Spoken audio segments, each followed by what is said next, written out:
Thank you for joining us. We are Finding God in Video Games, and today we are continuing our Dreams Interrupted series as we take a look at the PlayStation Portable that isn't, quote-unquote, the Backbone One. Well, I thought they finally did it. After years of trying to crack the code on handheld gaming. The PSP, Right. PSP Slim, PSP Go, the PlayStation Vita. I think there was a PlayStation Ultra Super Happy or something. They did a bunch of different things. And I thought maybe they had finally put a handheld gaming unit out on the market that would actually stand the test of time. And multiple false starts, lots of different, potentially promising products. Right. So I thought, all right, Sony's finally in a position to challenge Nintendo's dominance in the portable gaming market. So I was looking, I saw the ads and everything, and here we got this nice, shiny looking thing that looks like a PlayStation 5 controller split in half with a screen in the middle. I realized, wait a minute. That's not a PlayStation 5 in handheld form. I mean, it is the distinctive look of the controllers. They look like the PlayStation 5 controllers, but this is not a new handheld console solution from Sony. It is a new Sony Edition mobile gaming option, all right, and it will be powered by Sony's Remote Play service, so we will get to scratch our itch to play many of our favorite PlayStation games on the go, but this is not a new Sony mobile gaming system by any stretch of the imagination. What it is Not so much. is a new mobile controller for our phones called Backbone One, and it is pairing the universally well-regarded style of a Sony PlayStation controller with the mobile phone that many consumers already possess. And honestly, maybe that's the best way for Sony to truly compete in the handheld market. Not with their own console, we saw what they do with that, but by partnering what they do best with the strengths of others to make a product that merges their strengths while mitigating their risks and minimizing their flaws. And maybe, just maybe, this is what they should have tried doing in the first place. But don't take my word for it. Let's take a short, very painful trip down memory lane. Here we go. So, I personally have been a consistently early adopter of gaming technology that is ultimately doomed to failure. I've pretty much picked up every possible flawed concept of all time. PlayStation iToy, one of the first people in line for that. And Virtual Boy, I picked Sega over Sony during the console years. Like, if you could make the wrong decision on a choice involving something to get behind and throw all your money into, that was always going to be me. Absolutely. I picked Sega Saturn and was very excited about what it was going to do. And I played both of the good games on it and really enjoyed it. So, honestly, my feelings towards Sony in the portable gaming space are a little bit complicated on my side, because I still remember holding that very first original PlayStation Portable in my hands for the first time. And I truly believe Nintendo might actually have some competition with this thing. It had a bright screen. It was really nicely done. It only had one. It only had one analog stick, which was not a great choice. Yeah. But they did a few things that didn't endear them to the public. For one, they chose a unique media format, the UMD disc, and then they also chose to use their own proprietary memory card solution, those little PSP memory cards. They were really expensive, way overpriced, and that was the only way. It was like half the price of the dang system. It was very expensive. It was the only way you could save your games, but also it was the only way that you could download games. Right. That were accessible on their online store. So it made the PSP a fairly expensive standalone product compared to the much more consumer-friendly price point of Nintendo's handheld family that had all that great backwards compatibility. And then the other problem with the PSP was the games. More to the point, the lack of quality games. I mean, there were a few highlights. There was, some nice releases in Final Fantasy series. They did like Crisis Core, and then they remade some of the originals. They did some cool stuff there. God of War had some exclusive titles as well, but there just wasn't a broad enough selection of titles to maintain its relevance in the marketplace. And then their attempt to pivot to a purely digital model with the PSP Go, that was a very ill-fated step, way past the capabilities of the technology that was available at the time. So, then you had the PlayStation Vita. And when I saw this thing, then I was sure. And I was like, it's here. It's they here. they This figured has it out. to be it. So the PSP, they messed it up because they only had one analog stick. PSP Go, they messed it up because they made it. But then the PS Vita, like, all right, well, they solved all the problems. It's online connected, has 2 analog sticks. This is going to do all the things. State-of-the-art visuals, touchscreen capabilities, console crossplay. They had truly seemed to address all of the flaws of its predecessors. And yes, I brought this one home too. Bet you Only to find that the remote play options were a little bit too limited. The battery life was way too short. The game selections, still pretty minimal. And the most compelling portable game experience, unfortunately, was still found on my Nintendo handhelds. So it looked like the dream of having a viable mobile gaming option for Sony died when the PS Vita did. Which is ironic, considering, the literal definition of the word Vita is life. In the years that followed, Sony had to sit back and watch as Nintendo expanded on their handheld dominance with their highly successful hybrid Switch console, and the Steam Deck has captured the mobile PC gaming market, which leaves Sony on the outside looking in, gazing longingly at a dream that was once theirs, now being very happily lived by others. And that feeling is one that I think many of us can relate to all too well. Dreams are kind of a funny thing. In our last episode, we looked at the importance of ensuring that the dream in our heart is aligned with the actual will of God for our lives. And if you missed that one, it's a pretty good starting point for where we're going to go next. But many times, the dreams we carry in our heart are clearly within the Lord's will for our lives, but all of our attempts to access it are still unfruitful. In our prayers and our devotional time, we keep finding verses that encourage us to be strong and of good courage, like we saw with Joshua in the book of Deuteronomy.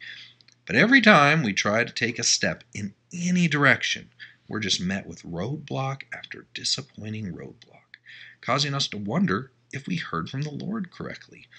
We try to run the equivalent of, an internet connectivity test on ourselves. When you go through and you're like, well, is it the router? Is it the strength of the speed of my connection? Right. Is it my console? I don't know.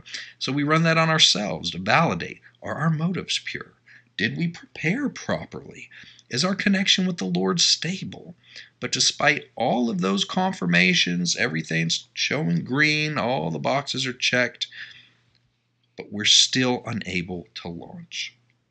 And in those moments, it is easy to question everything from ourselves to our dreams to even the goodness of the Lord himself when the dream that he's placed in our heart remains painfully out of reach. But when in this strange voyage of Sony's failed handheld history into launching a product that finally checks all the boxes, we may find the answers that we're looking for. One of the most difficult parts about the dreams that the Lord gives us is that they aren't typically answered within a vacuum. Their timing and fulfillment are dependent on the intersecting dreams of others as well. The most obvious example of this is arguably the most famous dreamer in the entire Bible, Joseph. Yes. His story, Genesis 37 through 45. We're not going to read it all here. That's a lot of reading. But definitely, I would encourage you to check it out. Mm-hmm. His story starts with some very large God-given dreams of leadership and responsibility. But his journey was filled with setback after setback, as he endured betrayal from his own family, slavery in Egypt, abandonment, false accusations, don't forget and prison. Yep. Also, and he didn't do anything to deserve that either. None of it, man. And on the surface, his dreams appeared to be just that, dreams. But he was not the only dreamer in his story. He simply had to wait and endure these challenges until the other dreamers in the story received their dreams as well. And you find their story in Genesis chapter 40. First, the Pharaoh's cupbearer and his baker had to be tossed into the same prison that Joseph was held in. After that, they received dreams of their own while in prison. Probably nightmares. They were in prison. But after they had their dreams, shared them with Joseph, and he successfully interpreted their dreams, Joseph probably had to feel like his life was about to get back on track. He had some connections now. Pharaoh's cupbearer and baker. Well, Well, one of them didn't make it. His dream, the interpretation was not great. But the other one did. The other one got to go back to his job. So Joseph asked him, he's like, hey, when you get back there, hey, remember me. I'm the guy that interpreted your dreams, gave you good news in prison. Unfortunately, Joseph's story was that he was promptly forgotten about for 2 more years. That sucks. And here's the thing with Joseph. He didn't ask for these dreams or desires. They were simply given to him. But he was not the only character in this story. The fulfillment of his dream was still dependent on the timing and support of others, so that he would walk into his destiny at the right place and time for himself, as well as the others his role would impact. When Pharaoh's dream and the needs of the people finally aligned with the dream had been placed into his heart, that was when his destiny was finally realized. 13 long, challenging, painful years later. But while timing and alignment of the needs, those are very important to the fulfillment of our God-given dreams, the final piece of the puzzle that Sony had to find for themselves is just as important for us as well. Sometimes you have to find the right partner. In Acts chapter 15, we're going to jump all the way to the New Testament now, find the Apostle Paul. He was at a very critical and literal crossroads in his life. He was fresh off of his first missionary journey, very successful one. He had just returned to Jerusalem to share all the good news about the Gentiles' reception to the teachings of Christ. This was big news back then for the Gentiles to be reached with the gospel. It is a major turning point in church history, and it culminated with the historic Jerusalem Council, where they proclaimed that the Jewish and Gentile believers could finally be brought back together into one united family. Paul probably was really encouraged. His vision of reaching the world beyond Israel for Christ was finally coming together until a stunning division within the very limited circle of trust that he had changed everything.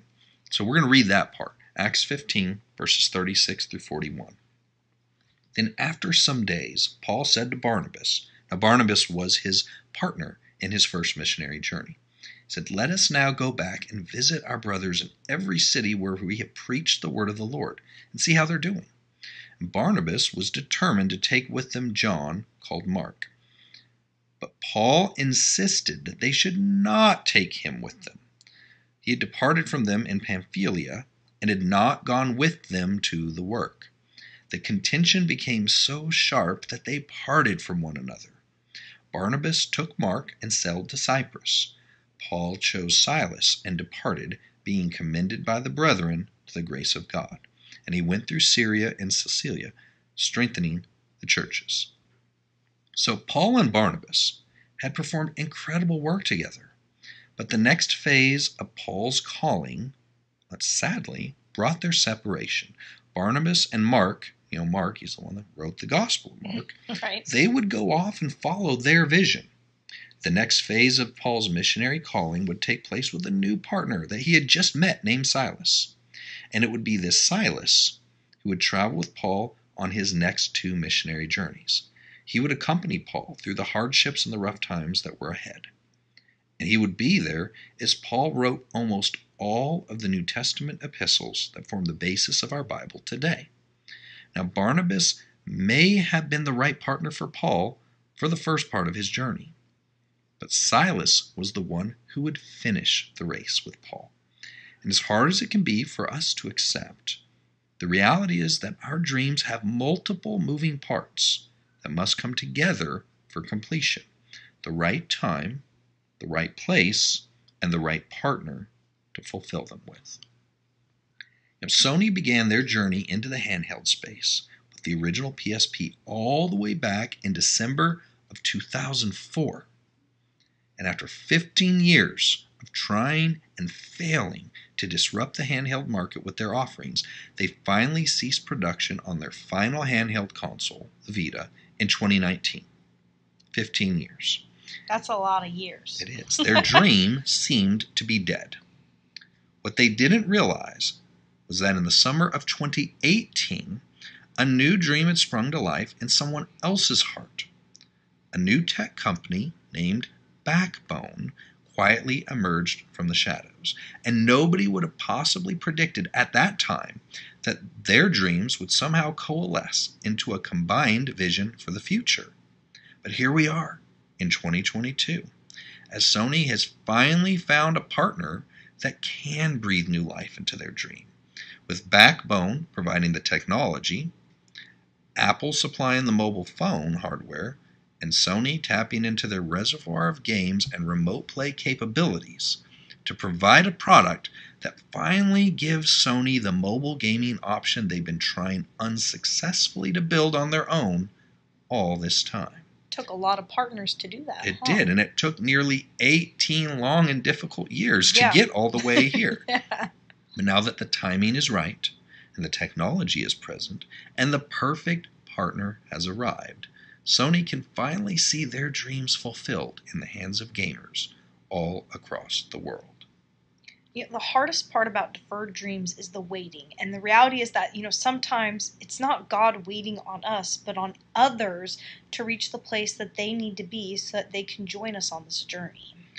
Sony had a vision that wasn't able to be fulfilled until the power of mobile phone technology that's currently available could support the demands of their gaming audience. Right. And of course, Backbone didn't even exist as a company until Sony had finally reached the point where they had given up trying to fulfill their dreams on their own.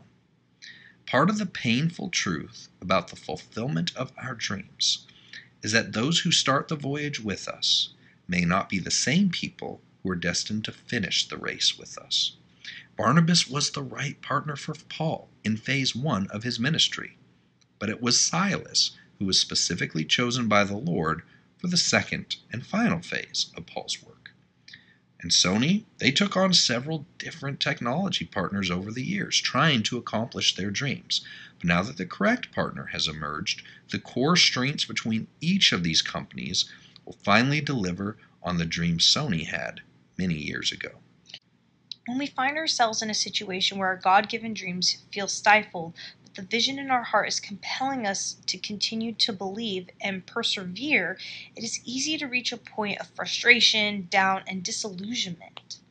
And it's in those moments we need to pray for the partners that we may not have even met yet. Absolutely. Undiscovered supporters who will one day serve a vital purpose for the realization of the Lord's calling on each of our lives. Throughout the Bible, Joseph had Pharaoh. Moses had Joshua. Right. Ruth, she had Boaz. David had Jonathan. Mary had Joseph. Paul had Silas. And we go on and on. As the body of Christ, we have been built to not only be codependent on Christ, but also on each other to fulfill the shared destiny that can only be completed by submitted believers working together to serve his purpose. So let's not allow despair or discouragement in these seemingly delayed or deferred dreams to cause us to stop believing in or pursuing the destiny that the Lord has placed into our hearts.